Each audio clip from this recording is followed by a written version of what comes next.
Audit has been divided into three types: statutory audit, government audit, as well as private audit. State of affairs in the sense, what is the value of assets and liabilities in the business. Overall books of account and records are audited. So it is known as what? Complete audit. Cash audit in the sense they are going to verify all cash receipts as well as cash payment.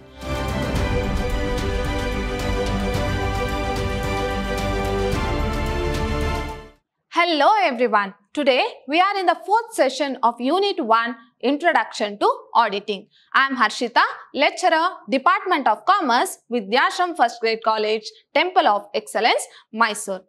Now we shall quickly recall what we have discussed in a previous session. So in a previous session, these are the topics being covered, that is advantages of auditing and limitations of auditing. So in a previous session, we have studied what are the advantages of auditing and what are the disadvantages or limitations of auditing. So what do we mean by auditing? Auditing means brief examination or verification of books of account. In today's session, we shall continue with a new topic, that is classification of audit or auditing. So, or what are the types of audit or auditing?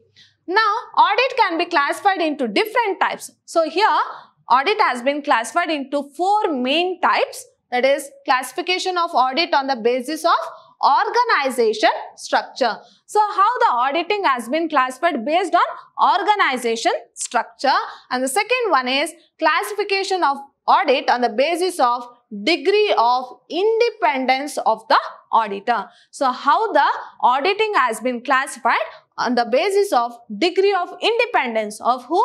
Of auditor. Next, classification of audit on the basis of method or approach to audit work, or on the basis of extent of work to be performed, or on the basis of conduct of audit. So, this is the third type, and the next one is classification of audit on the basis of specific objectives. So, overall, this audit is being classified into four main types. So, which are these types? Here there are four main types where audit has been classified. Now, we shall see the first classification of audit based on what? Organization structure or organization. So, depending upon the organization structure, how this audit has been or auditing has been divided. So, on the basis of organization structure, audit has been classified into three types. So, on the basis of organization structure, this audit has been divided into three types. So, which are the three types? Statutory audit, government audit, and private audit. So, on the basis of organization structure, audit has been divided into three types: statutory audit, government audit, as well as private audit. Now, we shall see what is this statutory audit.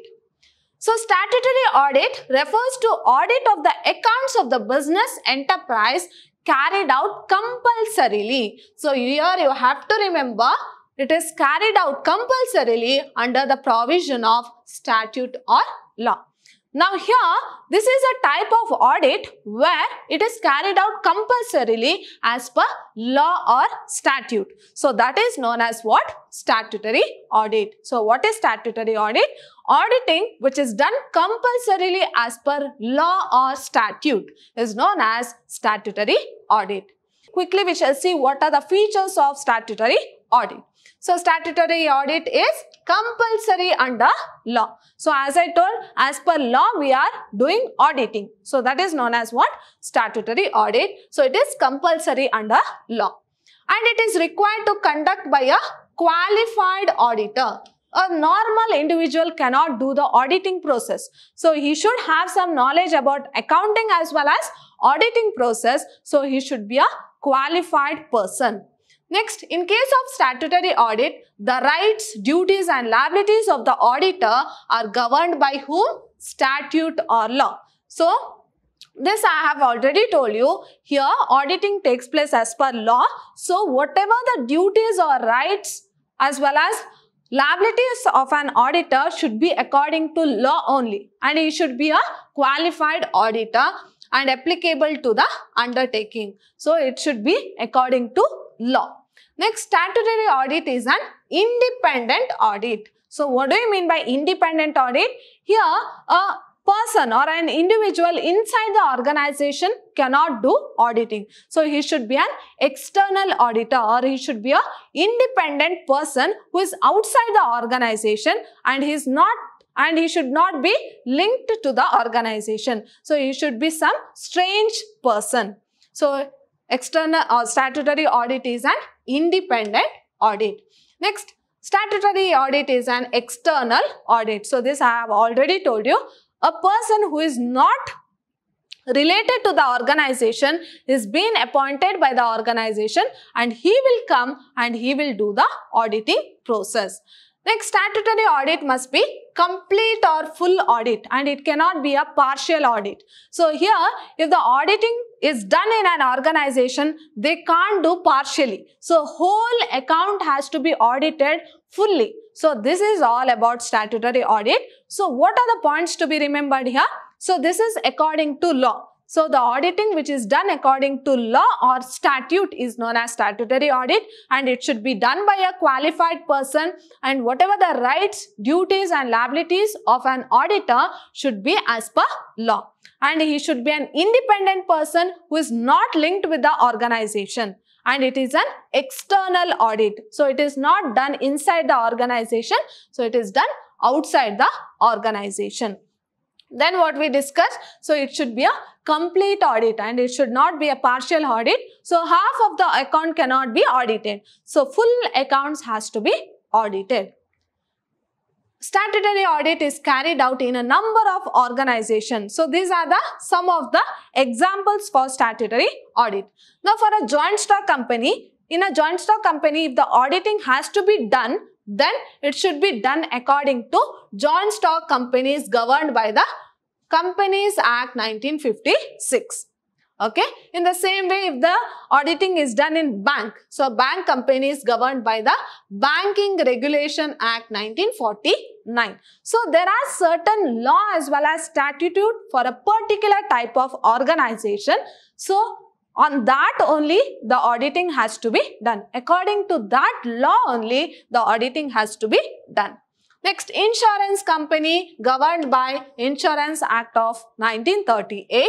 Next, electricity supply companies governed by Electricity Supply Act of 1948. In the same way, cooperative societies has to follow Cooperative Societies Act 1912. And public and charitable trust registered under Religious and Endowment Act. So these are some examples for statutory audit where there will be a particular law. According to that law only auditing has to be done. Next, second type is government audit. So your first type is statutory audit, second is government audit, and the third one is private audit. Now what is this government audit? Government audit refers to the audit accounts of government departments. So here auditing is done that of government department, whereas previous one statutory audit, so it will be done that of private companies, but there is a certain law to be followed. So that is statutory audit. Whereas government audit means what? Auditing which is done in the government departments or government officers or government companies and statutory or public corporations. So here it mainly focuses on government organizations. Now we shall see what are the features of government audit. Government audit is prescribed by whom? Law. So it is also according to law, but the auditing will be made that of only government organization or government departments or officers.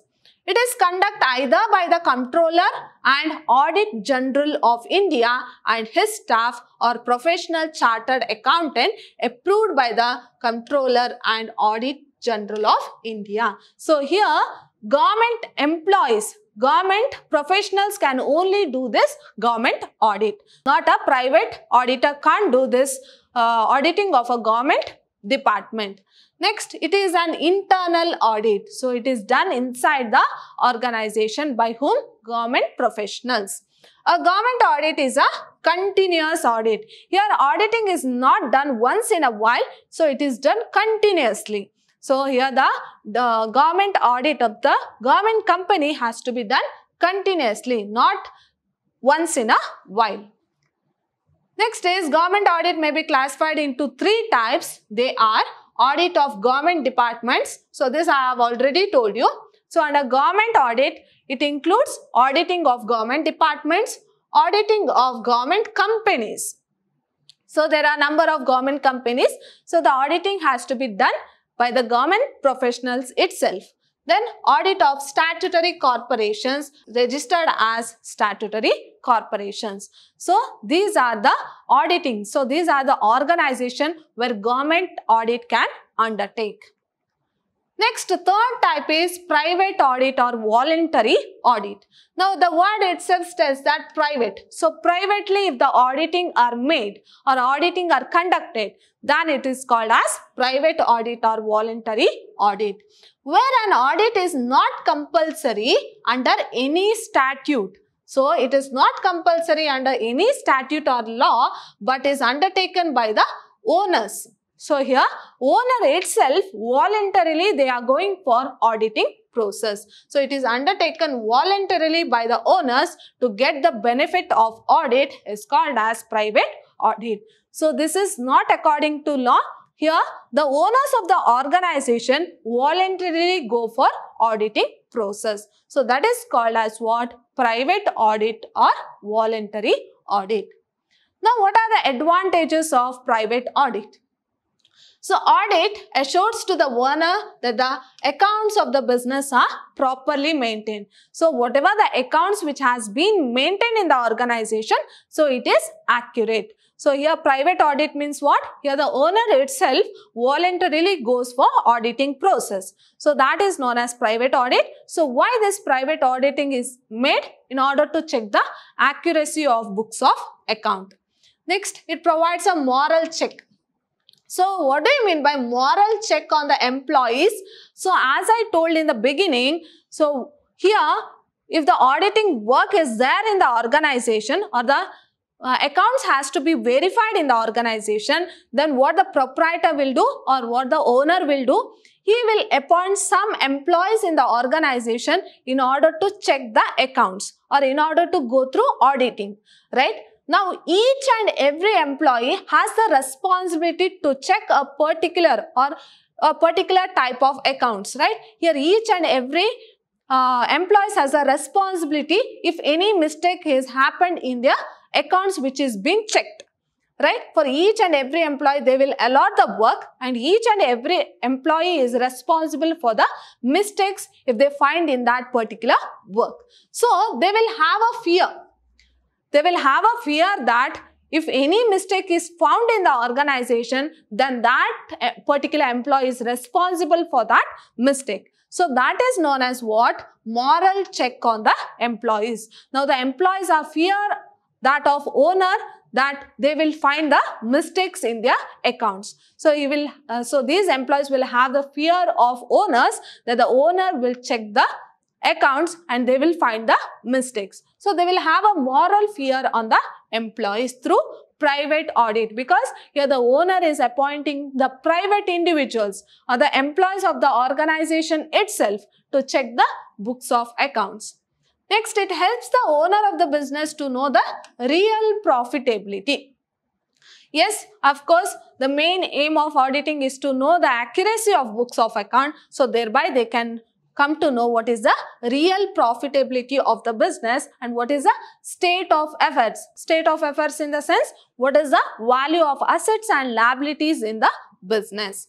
Next, audited accounts serve as a basis for assessment in tax liability. So as I told you earlier, so it helps in ascertaining the tax by the tax authorities. Next, audited account facilitate the process of raising loans from the financial institutions as well as other credit facilities can be obtained by submitting the audit report.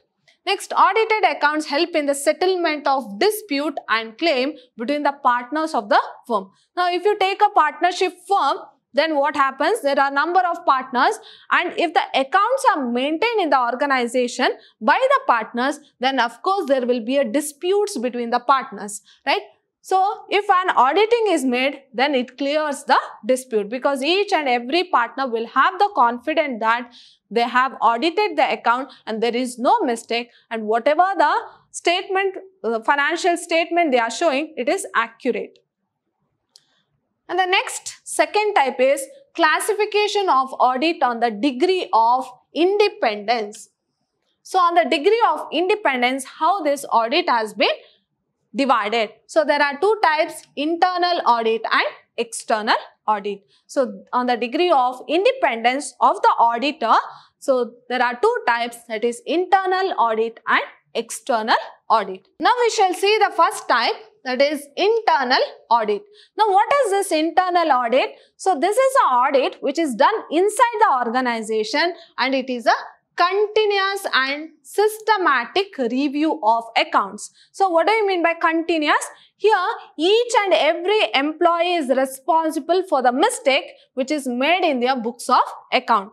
In this sense, whatever the accounts which are maintained by the employees, so it will be inter-checked with other employees, so that mistake will be rectified there itself. So it is a continuous audit. Here they are not going to take a particular period for the auditing process, but what they will do, regularly they will check or they will recheck each other employees' books of account. So it is a continuous and systematic review of accounting, financial and other operations of the concern by the staff itself, who are present inside the organization, specially appointed for the purpose. So here the owner will appoint certain person in order to check the internal books of account.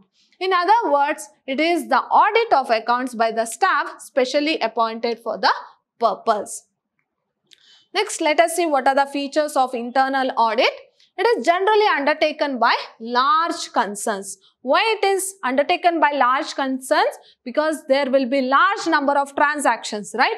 Each and every day there will be more number of transactions. So it will be very difficult if you keep for the end. So what they will do, they will appoint certain persons as auditors or the internal auditors, especially to check the books of accounts. Next, it is not compulsory. It's not compulsory that all organizations have to follow this. So in order to reduce the auditing work at the end of the year, what they will do, they will go on continuously checking the auditing work, or they will do the auditing work continuously. So it is not compulsory that all organizations have to follow. Next, the scope of internal audit may vary depending upon the nature and size of the concern. So this I have told you, if there are big organizations where there are large number of transactions, then they go for this internal audit. They themselves check their books of account. It may be addition to external audit also. At the end, they might go for external audit, where they appoint an external auditor who is outside the organization in order to recheck their books of account. Before that, they will go for this internal check. It is conducted by the staff of the concern. So this I have told you, staff itself who are inside the organization, they will do this work. The techniques and methods of auditing employed in internal audit are the same as those of external audit. So how the external auditor will check the books of account, in the same way the staff of the organization will check the internal books of account. That is, inside the organization itself, regularly they are going to check their books of account. It is an integral part of internal control.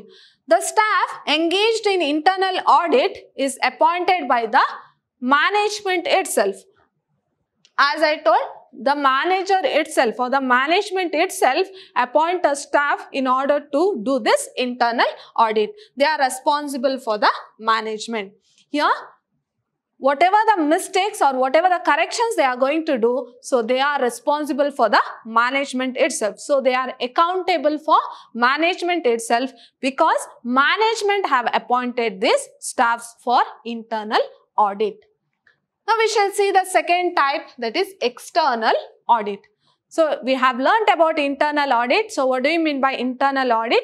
So this is the audit which is made inside the organization by the staff itself, and the staff is appointed by the management. Now, external audit is conducted by independent qualified person. Now, who is an external auditor? He is an independent qualified auditor and examines the books of account and reports of the management.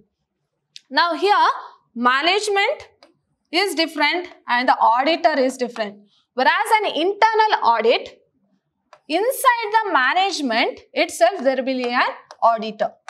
So inside the management itself, staff is being appointed who is known as internal auditor. Whereas in external audit, management is different and the auditor is different. So auditor is not linked with the management. So he is some other person. So he is a strange person who is appointed to the management in order to do the auditing process. Later, he will go back. Whereas in internal audit, their own staff itself become the internal auditor. Whereas in external audit, he is an independent person. He is an external and independent person who is not linked to the organization. So this is external audit. Next, on the basis of conduct of audit or on the methods of approach of audit work, audit has been divided into, first one is continuous audit. Now, what do you mean by continuous audit? So, as I told, internal audit is what? It is a continuous audit. Now, let us say what is this continuous audit? Continuous audit is one where the auditor's staff is occupied continuously on the accounts whole the year. So, whole the year round and performs interim audit. Now, what is continuous audit? Audit can be done on daily basis or on weekly basis or on monthly basis or half yearly, yearly. So, these type of audit are there. But what is continuous audit? Continuous audit in the sense the staff of the organization itself going to check each and every account or each and every transaction in the books of account on a daily basis. So, that is known as what?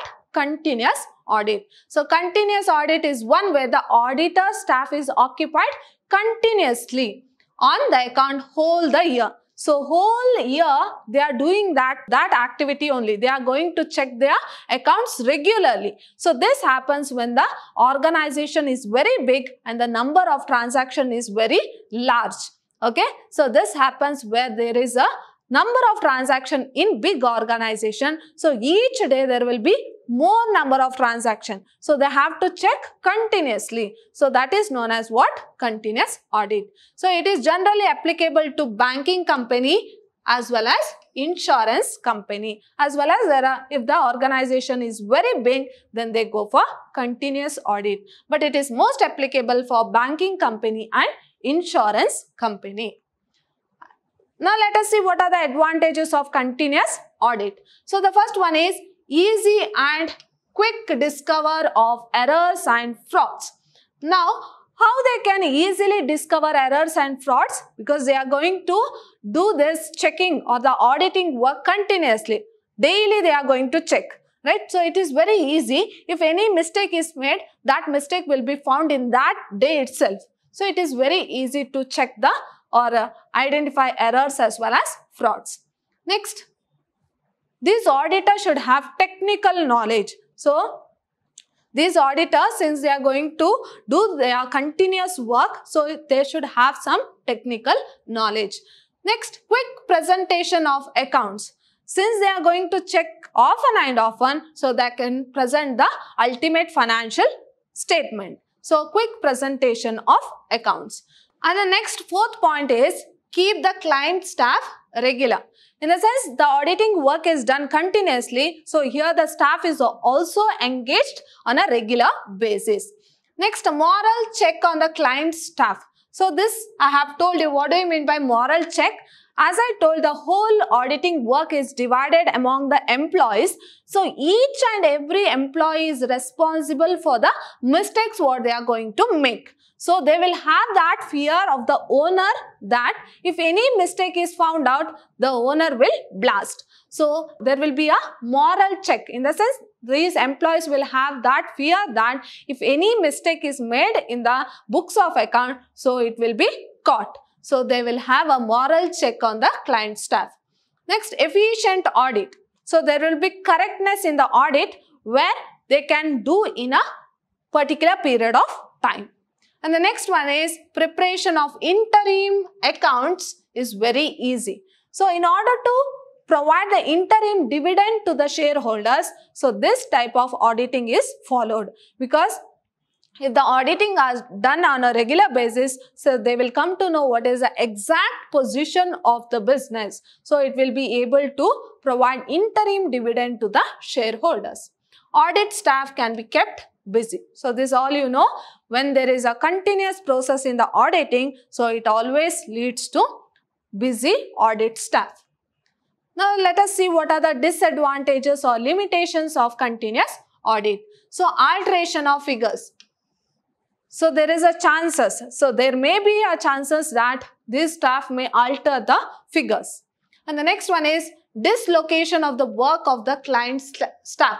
Since they will be busy in their work, so there may be a chances that dislocation of the work. So one work of an employee can be taken by another employee. So there will be a dislocation of work.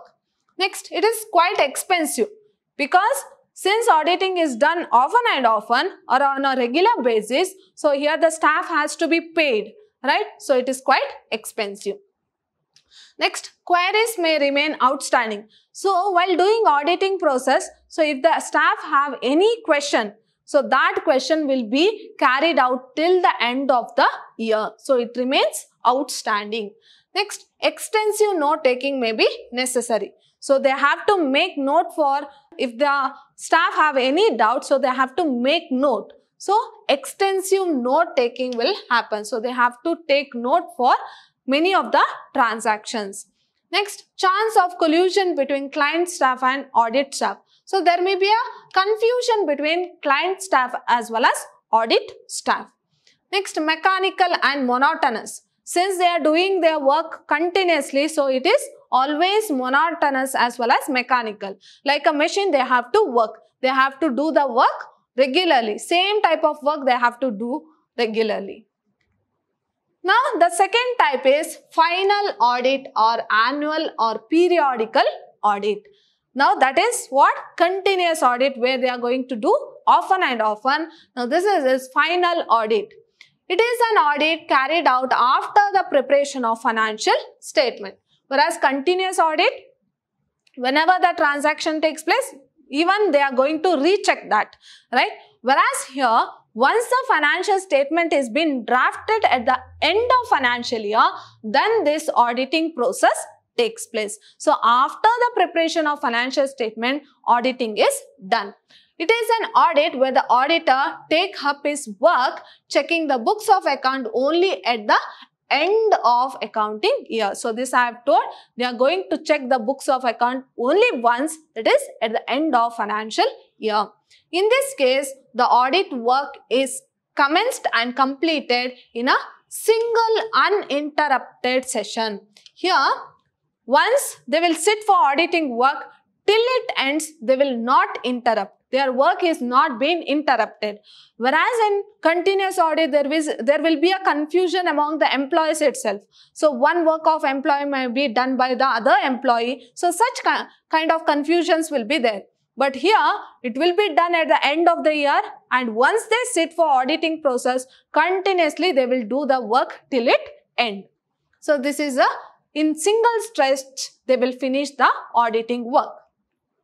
Now let us see what are its advantages. So the first one is cost of audit is less than that of continuous audit. So why the cost of audit is less than that of continuous audit? Because in continuous audit, they are doing on a regular basis and they have to pay for the staff, right? So the work of the staff is to audit the accounts regularly. So each and every day it has to be paid. They have to pay. But whereas in this annual audit, what they are going to do, at the end of the year, they will do one auditing process. So it is less expensive than continuous audit.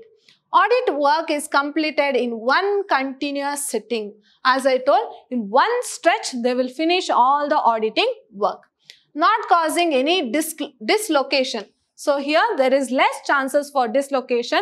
So a particular work is given to a particular person until he finishes that work. So there is no disturbance. So not causing any dislocation of client work.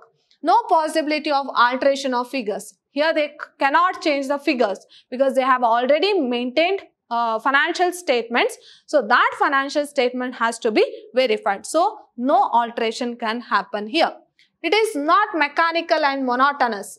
Like continuous audit where they are working like a machines. They have to work on a regular basis, same type of work, right? Whereas here it is not mechanical and monotonous. Here they go on doing the auditing process in one stretch. Less chance for collusion. So there will be no confusion between audit staff and client staff. So these are the advantages of annual audit. Now let us see what are its limitations. Errors and frauds remains in the account for long period of time. Since if any error or fraud is found, then it will remain till the end of the financial year, till when they are going to do the accounting process. Till then, that error and fraud remains same in the organization. And it is post-mortem examination of accounts. Whereas in continuous audit, as and when the transaction takes place, they are going to recheck, right? Whereas here, once all the transactions are being recorded and after preparing financial statement, then they will go for auditing. So it is what? It is post-mortem. In the sense, as and when the transaction occur, on that day they are not going to record. After preparing financial statement, then they go for auditing process. Little time for checking. So there is only little time for checking. They don't have sufficient time to check the books of accounts. Rely upon test checking. So this I have told you. So how they are going to audit the account? So if there are number of transactions, then they go for test checking. In the sense, among number of transactions, they will take some part and they will check only a part of the transaction. So if it is correct, then they will not check rest of the transaction. So they assume that, so this much is correct, then rest would also be correct. So this is test checking where there is a chances of mistake also. Not suitable for imposing moral check. So here the employees will not have a fear that if any mistake is found in the auditing process, then they can't be caught by the organization. So there will be no moral check on the client staff. Not helpful for preparing interim accounts. It is highly not possible in order to provide interim dividend to the shareholders because we don't know what is the current position until we prepare financial statement. So until we prepare financial statement, we don't know what is the current position of the business in the middle of the year. So not suitable for large size organization. So it is not, this type is not suitable for large size organization where there will be more number of transactions and on that particular day, on one day they have to do the auditing work. So it is highly difficult. Now which one is the third type? That is interim audit. So it is an audit conducted between two annual audits. In other words, it is an audit conducted in the middle of the financial year. So in the sense, in a year, they are going to conduct two audits. That is in 6 months and at the end of the year. That is in the 12th month. So here, auditing is conducted 2 times in a year is known as interim audit. Now why they are conducting interim audit? In order to declare interim dividend and interim profit. In order to give interim dividend to the shareholders, they are going to conduct audit 2 times in a year. That is once in 6 months and next at the end of the financial year. That is in 12 months. Now let us see what are the features of interim audit. So quick recovery of errors and frauds. Since the auditing is done twice in a year, so in a 6 month, they can find errors as well as frauds, because the number of transactions will also be less when compared to year, so they can identify errors and frauds. Next, imposes moral check. Here the employees or the staff who is appointed for auditing process will have the fear that if any mistake is made while auditing, so that employee or that particular employee is responsible for that mistake. So they will have a moral check on the staff. Helpful for speed up the final accounts. So if they do auditing twice in a year, so what happens? It helps in the, or it makes easy in the final audit, or the final auditing process will be easy because once they have done in the 6 months. So that they have to leave and the other 6 months auditing process have to be done. So it will speed up the final audit. Useful for publication of interim figures. In the sense, it is useful to declare interim dividend to the shareholders. Next, audit becomes easy and can be completed without lapse of time. Since they are doing twice in a year, so they are doing 2 times in a year, so the number of transactions will also be less and the errors and frauds can also be minimized. At the same time, the work can also be made easy, and they can even declare interim dividend as well as interim profit. Next, 4th type is balance sheet audit.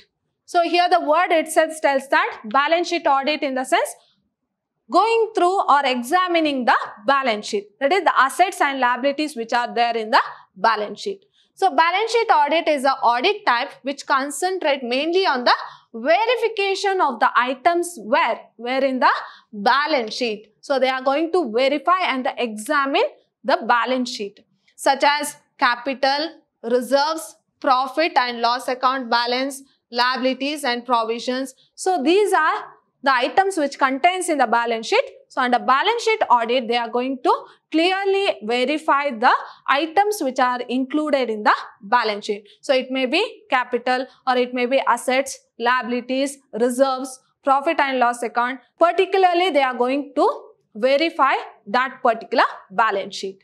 Next, complete audit. So what do you mean by complete audit? So it is a kind of audit under which all records. So here they are going to verify all records and books of accounts are audited by an auditor. Here overall books of account and records are audited. So it is known as what? Complete audit. And the next one is occasional audit. So an occasional audit is an audit which is conducted once in a while. So it is not conducted often and often. So it is conducted once in a while whenever they need. So whenever they need, then only they are going to audit the books of accounts. So that is known as what? Occasional audit. Whereas in continuous audit, they are going to audit often and often, right? So whereas in occasional audit, they are going to audit only whenever it is necessary. Whereas in annual audit, once in a year they are going to audit, right? But here occasional audit in the sense, if they need, then only they are going to audit. So in other words, it is a kind of audit which is not conducted on regular basis, but is conducted on a special event. On a special event only. So if they have any necessity, then only they are going to audit books of account. Special event, time or purpose. Next, partial audit. So it is a kind of audit, the scope of which is limited one. So why it is limited one? Because partially they are going to audit. Not fully, only partially they are going to audit the books. So it is carried out in respect of only a part of books of account is verified. Here they are going to verify only part of books of account of the business for a part of whole of the period. In a full period, they are going to verify only part of the books of account. They are not going to verify full books of account. They are going to verify only part. So that is known as what? Partial audit. Next we shall see classification of audit on the basis of specific objective. That is last type of audit. So under that we have cash audit. So here the word itself tells that cash audit, in the sense they are going to verify all cash receipts as well as cash payment. So it is a type of partial audit, because they are not going to audit everything. They are going to take into particular only cash transaction. So it is a type of partial audit which is undertaken for only cash receipts and cash payment. So they are going to verify only cash receipts and cash payment. So it is called as what? Partial audit. Next, special audit. So it is a kind of audit with some special object in view. So it is a fact-finding inquiry. So in a special situation only they are going to audit. So it is a kind of audit with some special object. So if they are having any special object, then only they are going to verify. So that is known as what? Special audit. Next, operational audit. So it is an efficient examination of various operations. So various operations of different functional area of business. Here they are going to audit various operations of the business. So that is known as what? Operational audit.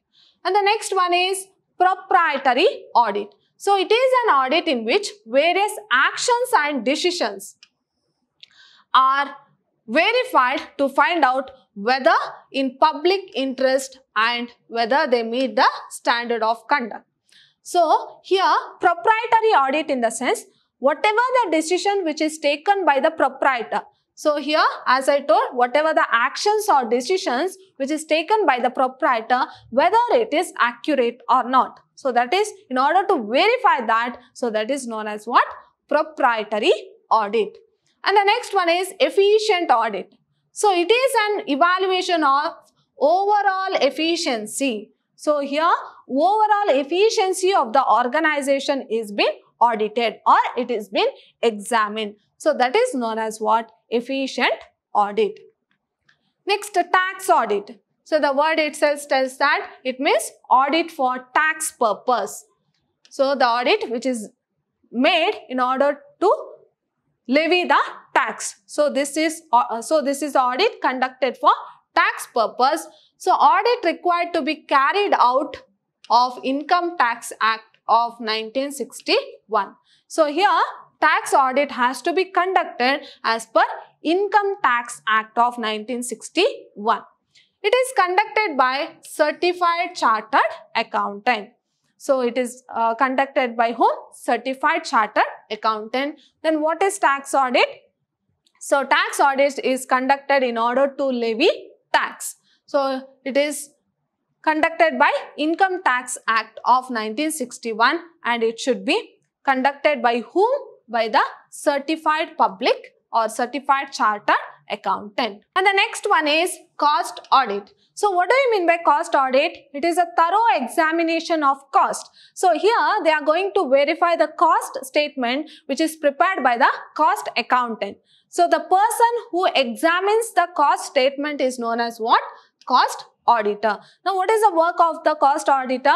To examine the cost statement prepared by the cost accountant and see through that whether the cost accountant has followed all the principles, procedures as well as guidelines in order to record the cost of a product. So that is known as what? Cost audit. Next is management audit. So it is a critical examination, scrutiny and appraisal of plans, policies, procedures, objectives, means and operation area of organization. So if you take organization on a whole, how the management are going takes place. So how the management are made. So in order to examine that management, so under management we include plans, policies, procedures, actions. So whether they are going accordingly or not. So in order to examine that, so that work is known as what? Management audit. So it is the audit of managerial actions. So how the manager are taking actions. So how the plans are made, how the activities are conducted in the organization. So that verification is known as what? Management audit. So it is an audit of activities of various levels of manager. So it may be top level, middle level or lower level. How each and every level of manager are taking their decisions. So examining or verifying that is known as what? Management audit. Next is social audit.